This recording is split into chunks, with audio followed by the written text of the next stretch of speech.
Yes, mga igala, mayong buntag ka natong tanan og welcome din sa itong panaguban sa itong tulumanong usapang agrikultura. Kauban ninyo Armando Feniquito, mga igala. Yes, mga igala, no? June na kita karon mga igala, no? June. Hi, June. Beta bigo to us, no? So, muna na yung katapusang bulan sa unang half sa itong 2025, mga igala. And of course, mga igala, karon mga panahon na po, no? Kuan na. Tawagan ni balik na sa June na pod ang atong average klase mga igala, no? Alang sa basic education ni siya mga katambayan, no? So kuan na kita, no? Tawagan ni na kita sa kating balik na ta sa normal gid mga igala, pero nana po yung mga nangangamba ng mga kuan ani mga igala, no, ng mga virus sa pod mga igala like Mpox, like kuan diri sa media hub ganina pag mosulod na mi dinhi. Siyempre, di mo naka-program, di man ta mo kuan din no, mag-mask na gani mi. Pronta dili gini mo kuan no, mo result no sa kanang tawag nato nga pandemic na pod no, kay kapoy nakaayo magtambay balay. Well, gusto man sa mga tao pod kapuyan bitaw ning uban bitaw magtambay bitaw mga igala. Anyways, mga kuan no, mga kaagri karong buntagan no, atong hisgutan no. Kining ginatawag nato na kining mga pagpanag-iya no, o kining kuan pagpanag-iya o kining mga kuan kining ekipo mga igalog mga makinarya no kun asa karon po nakabalungan kinahanglan pa di mo na siya iparehistro gid mga igala no, o kaning mga agriculture, fishery and machinery mga igala no, agriculture and fishery machinery and equipment. So na-surprise ko nga nahimo yung topic sa milabing semana sa ato ang kuan no tech talk sa tuang kuan sa tuang unsa ni sa tuang Department of Agriculture mga kaagri no. So anyways mga kaagri, di na ta maglangan no, ato ang paminaw no ang nahimong kuan no unsa ba gini siya mga igala no, unsa ba ang kuan sa registration ani po nganong iparehistro nato no ang pagpanag-iya sa mga makinarya mga igalog ekipo no alang sa panghisdaan o sa kining ginatawag nato nga mga kuan no mga sa tawag na ekipo sa panghisdaan o kaning agrikultura. So man ang kuan nato mga igala no, kay kinahanglan gid need gid siya i-rehistro mga kaagri na. So anyways mga kaagri, di na ta maglangan ato na paminawon no ang representante mga igala na gikan sa ato ang kuno Department of Agriculture Regional sa pa ni siya mga igala no, ato ang kuno mga igala pali ta magkamali gid no mga kaagri sa to pangalan ni Ma'am ayun dere na ang di ba na save ko man to ang kuan isa mga igala no gikan siya sa RAFMI mga igala. Walay lain mga igala nga si walay lain mga igala no si Engineer sorry kay medyo na loading. Engineer Roseline Lupiba mga kaagri. Paminaw na to.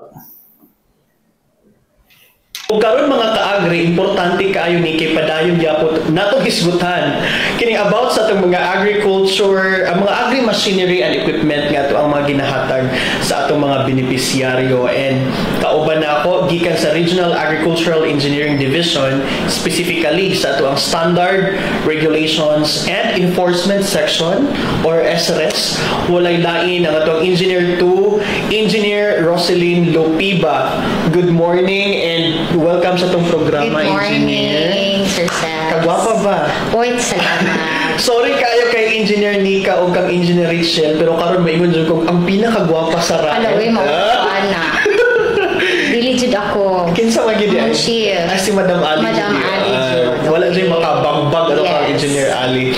Engineer Roseline, taud-taud na punta ang nagsabay dinhi sa DAR 411, but wala never pagid ako ni napangutana sa imuha kay so far unsa bay murag nahimong drive or motivation nimo to pursue kining agriculture and biosystems engineering? Okay, Sir Saz. Actually, gikan ko jud ni sa ano, so taga Maragusan magud ko. So kung kabalo jud ka sa area, so agriculture area jud na siya. And kami, akong parents, nag-ano po dyan yung farm and even ka ng livestock. So namin mga backyard na mga buyan lang. So na-encourage ko go into agri course, no, agri-related course. And gina-target na ko dati na makatrabaho ka itong mga plantation. Kaya maupod ang nasa pang environment ng with Cells. Mga gwapa dyan kayo mga taga Maragusan. Hello, uy. Si Jet Joyce, di ba? Yes. Ikan sa Maragusan, mga pretty kaayo. Dili ako. Except ko. Sila lang. Sila. Engineer Roseline, ato pag-istoryahan karon kabahin aning registration of ownership sa atong mga agri-machinery, agricultural and fishery machinery and equipment or kining RAFME Yes. program. Tama Okay. ba? So far sa miagi mga adlaw na istoryahan nato nagkalain-laing mga functions niyo sa SRES nga na-realize nato unsa ka importante. Kining RAFME unsa ba pud siya ka importante labi na sa tong sektor sa agrikultura? Okay, Sir Saz. Actually, ang kaning RAFME, before na ko ito bago ni mong pangutan, tagaan ng tika-guide, paano siya na-create. So, ang RAFME, Jud, ang ato ang basihan, ani, is ato ang AFMEC law. So, 10601. Actually, last June 2013 pa na siya na-create. So, after nag-create karon og framework, which is katong joint memorandum circular with DILG and DA last August 2018. So, kana siya mo to ang framework. So, diha sa guide sa ato ang national guidelines, diha gihimay-himay ang ato mga objectives, so ang mga importance ani sa ato ang registration. So, una, ang kanina registration, so far wala pa dyan registration. So, kung makabalutan natin mga registration sa mga motorcycle, mga sakyanan through the LTO. However, sa ato ang mga agri-fishery machinery and equipment, wala pa dyan. So, kani maunay na-create atong national guidelines. So, ang ato ang pinaka-importante dyan ani is maka-create or maka-establish tag ownership sa ato ang mga makinarya. Nga di pa nag-iya sa ato ang mga private sector, mga cooperative, ato association, and even katong mga individual farmers. And also, maka-establish ta og national database. So, kung makabaluta, Sir Cells, daghan jud kaayog pangayo ng mga inventory. Pila naman jud ato mga total of machineries nationwide. So, lisod no kung wala tayo establish karon na national database for that. So, with that, naani siya kay gi-create para na makabuhat ta og national database for the planning and monitoring purposes. So, engineer, bangko lang gid siya. So, wala pa yung registration. 2018 na siya, Sir Cells, ang Joint Memorandum Circular. So, naanata, currently in Davao Region, out of 49 LGUs, aduna tayo 33 ka mga city or municipal local government units na naka-promulgate o ordinance. And as of May, naatay mga around 700 nga mga registered machinery. Kada siya registered, so validated. Pero ang total, appeal itong encoded in the system, naasa mga 900 plus na. Daghan-daghan na po. Daghan na, pero kulang pa dyan kaayo na siya karon Sir Cells. Usa ning pag-promote na to aning registration sa ownership sa to ang mga agri-fishery machinery. Unsa ba yung mga nakita before nga mga challenges on the ground? Ganong gikinahanglan gini siya? Unsa ba yung mga problema before? Okay, karon man good, ang uban ng mga wala. So, dili na to siya matrace, no? And also, naatay pabalik-balik na ng mga, dili na to siya makita. For this particular area, maoday na kailangan nato na machinery. Murag kumbaga, ma-focus nato ni, kay wala nato na map out ang ato ang mga machinery. So, dili na to makita karon for this particular area, pila na dire example, pila na ang number of tractors, so mag-duplicate. And other barangays or other municipality, limited lang dahil dito ang ilahang mga na-receive ng mga inventarya. Okay. And nindot po yun na katong gingon no, gikinahanglan siya to provide a comprehensive inventory data kay kanang murag kanang inventory data mangud mo ni basihan sa atong decision making. Yes, and also sa planning. Sa planning. So, pag-propose nimo pa ng mga intervention in terms of machinery.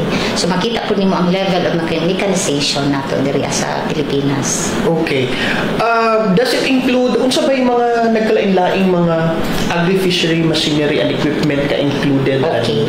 So ang scope ani Sir Cells, tanan na mga machinery for crops, livestock, fisheries, gikan siya production up to the instruction. So including katong gina-introduce nila or gihimo nilang practical for kana sa mga eskwelahan nato, colleges. So apil na.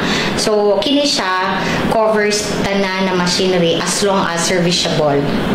Okay, so dili to mga daot na, dili na to siya i-include sa ato ang registration. Or okay. Pero para sa to mga viewers karon, engineer, does it include katong mga newly acquired lang or bisan katong mga existing? Okay, so ang katong mga newly acquired, appeal na siya, Sir Sales. Kumbaga, i-facilitate na karon siya sa ato ang supplier. Mura kag nagpalit po do, example, motor. Diba? Pag mapalit kang motor, ang registration ana is care of karon sa atong supplier. And ang katong ato ang mga existing na, as long as serviceable, so mo facilitate ani ang ato ang city or municipal agri offices. Pero mo apply ani is ang ato ang mga registrar nga gikan sa atong private sector, association, cooperatives, and private individual or farmers. Okay. Gahapon na-discussan usab namo ni Engineer Richel kung unsa lang ang role ni RAED ug unsay napud ay BAFE. Yes. So dinhi engineer unsa may role nato dinhi sa RFO and sa BAFE po? Okay. Sir, sa RFO, actually, naatay ginagamit pang gudani nga tool. Okay, so ginatawag na to nag-RAFMES. Kay system siya. Okay. So, ang kini nga tool, naatay mga kanya-kanyang account, gikan sa BAFE, actually, PhilMec pa dyan. Kaya ang PhilMec, mo dyan ang system administrator. Tapos, BAFE, sa RAED, sa ato ang provincial local government unit, and city or municipal local government unit. So, ang municipal or city local government unit, sila jud ang naay account as encoder and validator, meaning sila ang nagadawat karon og mga registrant. So ang role karon ni RAED is the monitoring, provide technical assistance sa ato ang mga local government unit. So dili ni makarehistro, move tanaw lang jud mi, mo-monitor mi, so mo-provide mi og technical assistance lang jud sila. Pero ang main actor and actress sa syudad is ato ang local government, city or municipal local government unit. Mo din gingon nimo nga naagi ordinansa. Yes, so dili jud ka pwede mag-impose og balaod, especially kanina siya registration fees or sales. Dili ka pwede ana mag-implement without ordinance. Tama. And unsa ba ni siya nga database, naka-available ba siya on the internet? Yes. And does it also ensure the accessibility and transparency? Okay. So ang ato ang system is web-based system. Online siya. Actually, makita na nimo siya sa ato kami kanami account. Makita na mo siya. So kung example karon si province gusto nila mahibalan kung pila na ba ang total machinery for this municipality or city, ma-view na nila karon sa ilahang account. So transparent siya kay even kami ma-view na mo ang tibuok sa Pilipinas, pero viewers lang jud Mr. Sales. Dili mi pwede maka-input. Oo, kay naaman mi restricted mi sa amo ang coverage ng pud. Kami regional coverage ng pud ni. Si provincial coverage ng pud siya. So, alright. And dinhi sa ato ang mga kaagri nga buot magparehistro sa ilahang mga makinarya, unsa bay mga advantages ani engineer, like for example, ma-eligible ba sila sa mga incentives or subsidies? Sir says, natay 5 ka incentives, possible incentives for those maparehistro sa atong machinery. Una, pwede siya maka-avail o ka ng mga subsidies, government subsidies. So, example ng fuel discount. Advantage kaayo, Sir says, na katong mga munisipyo nga naanay registered. Kay during katong validation sa fuel discount, gina-call out na namang data. So, mas naka-less mi sa time, the manpower, kay available na in the system ang data nga kailangan na para motor gamiton pad karon sa fuel discount na requirement. Okay. So, ang ikaduha, siya nga, pwede siya nato ihimong loan collateral, pero kinidili mo siya advisable, Sir Sales.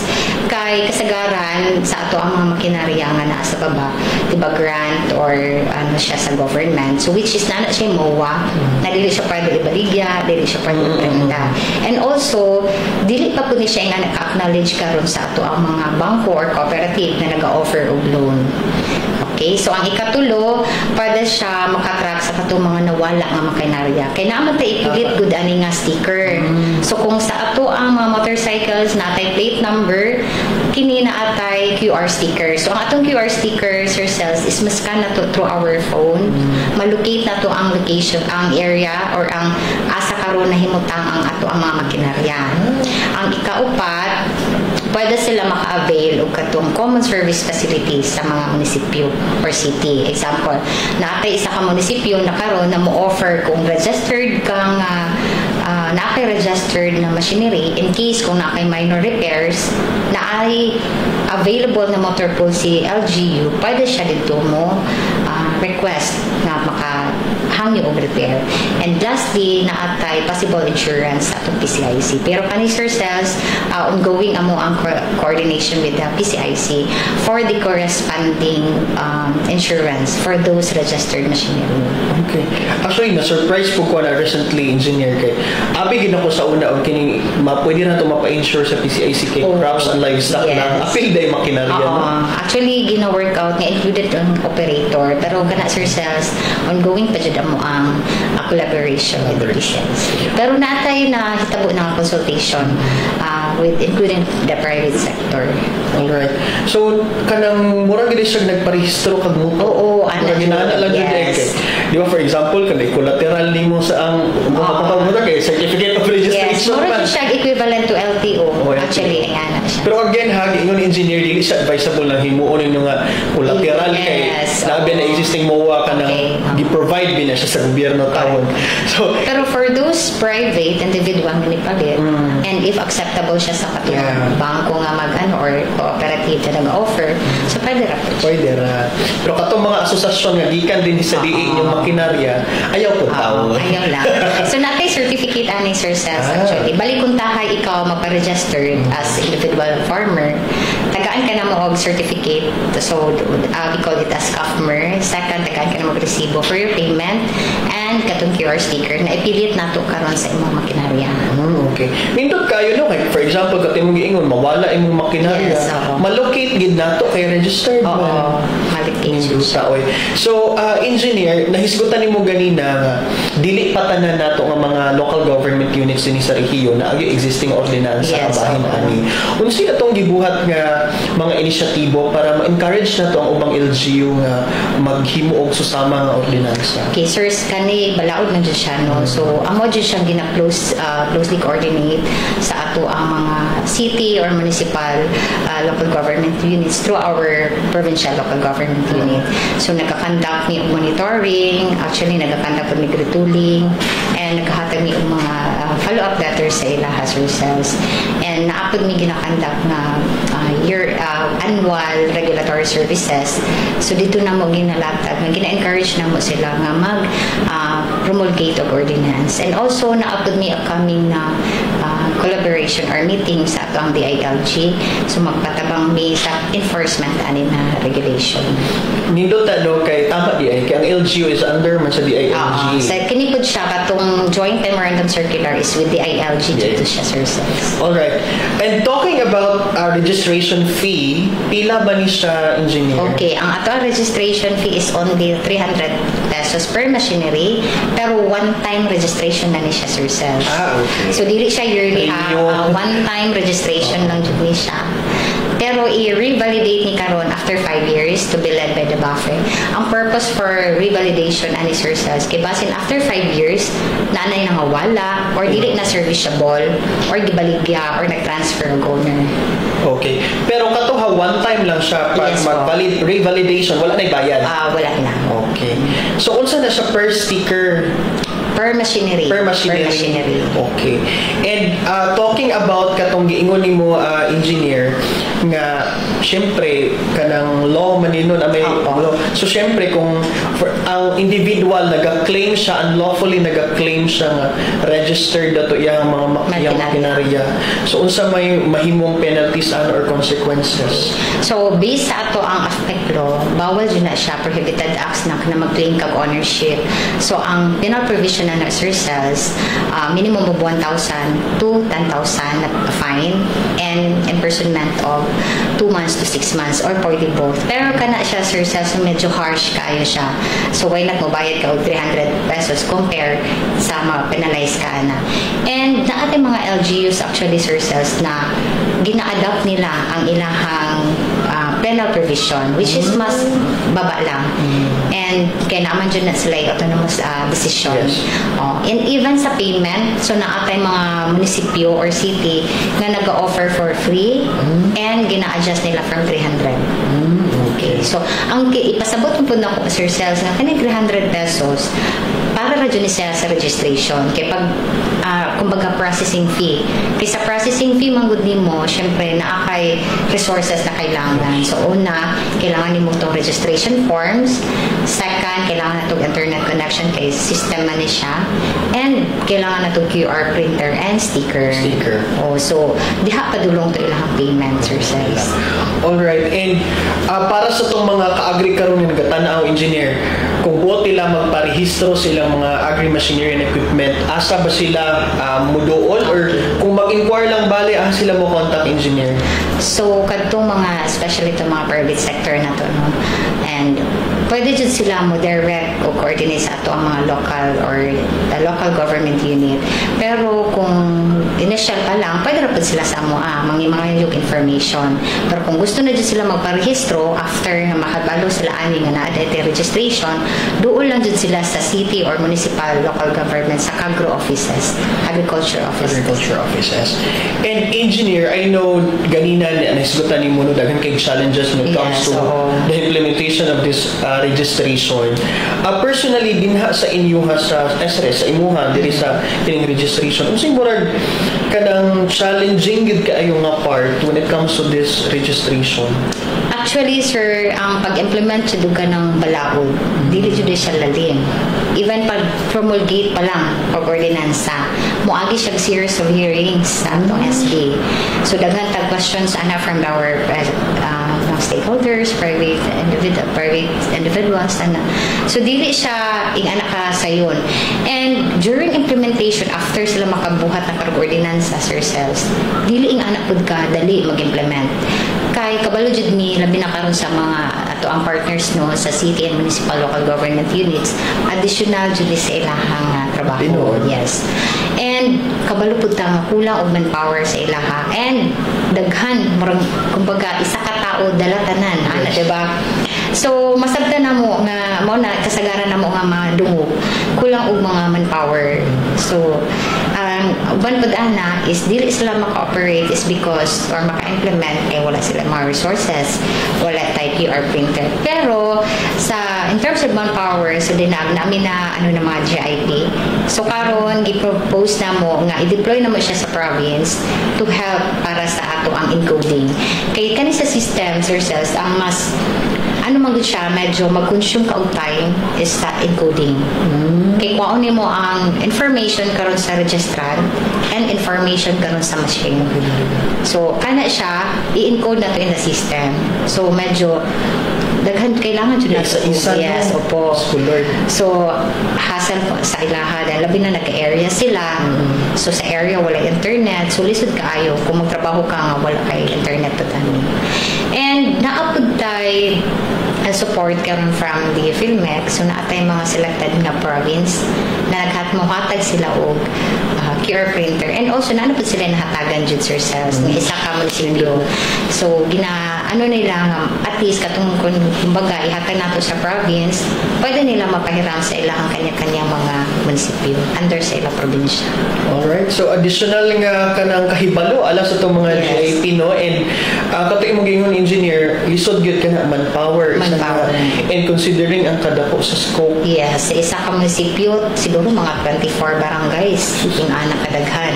And then daghan ba yun mga makinarya noon. Oo. Ang RCEF pa lang gani murag murag daghan na kaayo Mr. Cel. So ang RCEF actually sir nana na sa amo ang system, nana siya sa RAFMES. Ang kailangan na lang buhaton karon sa ato mga LGUs, ilahang karong i-validate, i-accept nila sa system and also i-validate. So ubay-ubay na around mga 600. Oo, daghan na in Davao Region. Kaysa, for example, kanang bingon sa rice from kanang sa planting up to harvesting, daghan na kayo mga makinarya. Or sa nahisgutan ng mga challenges engineer diha sa inyong implementasyon. So for sa may murag motivating factor nimo, imo personally ha sa SRS, motivating factor na lang sa imong job nga kanang bubangon adlaw-adlaw. Yes, okay. Sa amo among good, na among gumi sa regulatory, diba, regulatory enforcement. Actually, lisod jud siya. So sa amo ako everyday, o mao jud na amo ang ginaano sa among team na for this year, i-target siya na mo ang full implementation for this. Kay kung makabalot ta nga, diba, 2018 pa dai siya. And then karon out of 49 LGUs na pala 33 LGUs nga na ay ordinansa. So gina-challenge na among sarili nung by this year, siguro, dili man lang tanan, pero at least mag-increase ang ato ang munisipyo nga na ay madugang nga mga munisipyo nga maka-implement o maka-promulgate o ordinansa. Alright. Sa imuhang perspective, engineer, ang ato ang maging long-term vision karon sa atong administrasyon kay para sa masaganang bagong Pilipinas, unsa ba'y makontribute ni RAFME program ato nga long-term vision? Okay, so kani man good sir, ang di ba as mentioned kanina, maka-establish yung taog or maka-create karon o national database. So dinhi sir makita nato kung unsa ang kakulangan nato sa mga makinarya. Kay for planning magunin siya sir, makita nato dinhi nga kini di ay nga area kulangan pa ni nga makinarya. So pwede ta mo propose karon katong na ay example even mga LGU na aga procure sila mga makinarya. So based sa ilahang assessment karon sa ilahang inventory through the RAFMES, makita nila nga mao pa din yung kulang. So mao na ilahang i-propose na mga equipment at makinarya. Dinha sa inyong implementasyon para sa imong engineer, unsay usa ka aspeto sa RAFME nga kalabanan kay ma-overlook pero importante gid ay kaayo? Okay, kasagaran na ano jud na mo dira as ourselves no kanang dili nila actually kini dili kay nila makita ba murag dili kay nila ano kay namo siya payment diba murag negative kaayo additional na pero wala ang effect niya sa ato ang labi na sa ato ang whole jud na agri sector dili nila makita murag dili direct ang iyahang effect man good or iyahang benefits karon sa itong mga farmers. And looking ahead, engineer, because mga taod-taod na magitaan din sa DA, no? Looking ahead, is there really a future for the country or the Philippines nga kaingon tag makabagong kanang agrikultura ba nga nag-embrace yung makinarya nga itong mga farmers? Actually, naadyo ti madungog. Tinuod na, naatay mga madungog sa baba nga ang uban na sanay sa katong conventional. Siguro kulang na nato sa pagsabot o pag-introduce sa ilaha sa ato ang mga makinarya. So, ma-compare na to for other labi na sa within the Asia lang. Ang atong level of mechanization is baba lang. So, fully no through kaning RAFMES maka-create or maka-establish ito na database para ma-map nato kung unsa atong kakulangan para at least ang in the future no highly mechanized na ato ang farming dili na pud ta katong conventional na lang no and introduce nato and ipasabot sa ilaha na mas easier if magamit tao ang makinarya of course less on manpower and mas mapadali ang ato ang farming. Okay, maging produktibo yes, bali po. And nindot kay na engineer kay kung ma-map nato na makabalo mismo nga to ang top management kung asa ta mo focus yes, na siya. Engineer, daghan kay salamat sa imong panahon. Mensahe na lang, words of encouragement ana sa itong mga ka-agri nga magparehistro.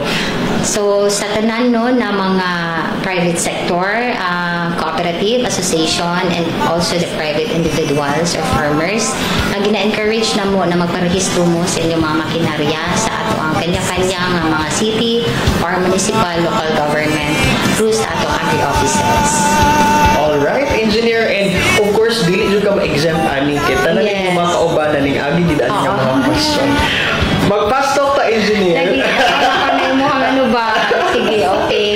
right. Unsa man si Engineer Lupiba, unsa man yung preferred, sunrise or sunset? Sunrise. Sunrise, ay wow. Wow. Early bird. Pero dili po early bird. Okay. Coffee or juice after a long day? Of course, coffee. Ay, di ay. Yes. Parang ko sa daytaan. Grabe na akong nag-circulate na yata sa akong body. Coffee, dili water. Kung dili engineer si Roselyn Lupiba, unsa man siya? Housewife. Ay, wow. Joke lang. Dito ay housewife. Sige, go. City life or farm life? Farm life, of course. Hindi ay, of course hindi. Di ko lang ako, no? Ay, dili do. Di ko lang na dyan ko. Unsa imong dream kung dili siya agritourism, bisag tourism destination na lang din sa Pilipinas? Dream, gusto na ko atuan is daghan actually. Pero daghan jud. Pero gusto na ko una atuan is ang Tawi-Tawi. Tawi-Tawi. Sige, at dahil dyan, Yes. may free travel ka na dyan. True, sa imo ha. Okay. Sige, unsay comfort food ni Engineer Lupiba after a long day ng mga overtime? Coffee gihapon. Coffee and cake. Wow, grabe kayo. Magsabay tapos na. Sige, magkakihan ta. And lastly, Okay. unsay imong advice sa imong younger self? Okay, grabe no.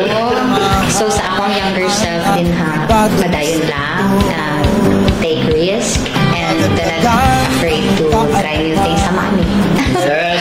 Okay. And para ito maka-agrihan, di lang to alam sa younger self ni Engineer Ross. Para to sa uban. Para po to sa inyo. Yes. Alright, daghang salamat. And sa imong mga bosses, pasalamat. Okay, so kay Engineer Mark Adrian Badungon and our SRS Chief, Engineer Ana A. Manaw-Panaw. Thank you for allowing us na experience tamo ni. Though dili siya basta-basta, pero salamat kaayo.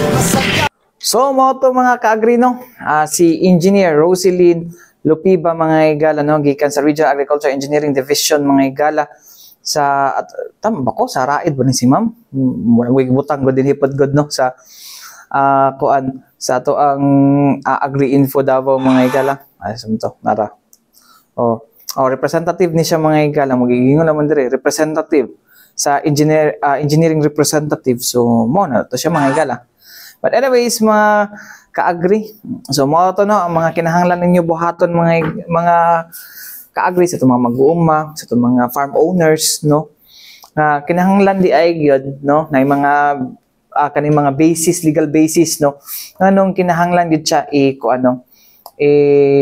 unsa ni iparehistro, no, ang inyong mga makinarya ug ekipo, no, pangisdaan man or sa to mga pananom, no. Anyways, mga katambayan sa agrikultura, balik kita man lang sa sa hamubong pahinumdom ning atong sibianan. So, balik kita mga igalanan diri sa atong panaguban sa atong tulumanong usapang agrikultura. Kauban ninyo Armando Feniquito, mga igalanan. Anyways, mga kaagri, matingala mo nganong wala tay wala tay anong giuna na ako ang ato ang topic. Well, of course, no, kay namang tendency good, no, nga si DOST Pag-asa dugay kay mag-upload sila hang weather update. So karon ganiha man to pag usulod na ko diri siyo pangita kung naa na ba, so wala pa man kaganiha. So karon taw-taw available na, no, available naman ang ato ang weather update. So ato anang panubayan, no, ang mamahimong lakat sa tong panahon pinaagi sa to ang DOST Pag-asa. So, mo ito mga igala, no, ang lakat sa itong panahon karong adlaw. So, anyways, mga ka-agri, no, di na ito magdugay mga ka-agri, no. Mga kato naglangkob sa itong panag-uban karong adlang Lunes, no. Petsa 2 ding bulan sa Hunyo tuig 2025 sa ngalan sa tibuok persa sa DXRP Radyo Pilipinas, Radyo Publiko Davao, mga igala ko inakawan Armando Feniquito. Alang sa usap agrikultura hang tusulod usab. Daghang salamat. Ug mayong adlaw, ana-ana sa pikas niya, ang Radyo Pilipinas News Nationwide.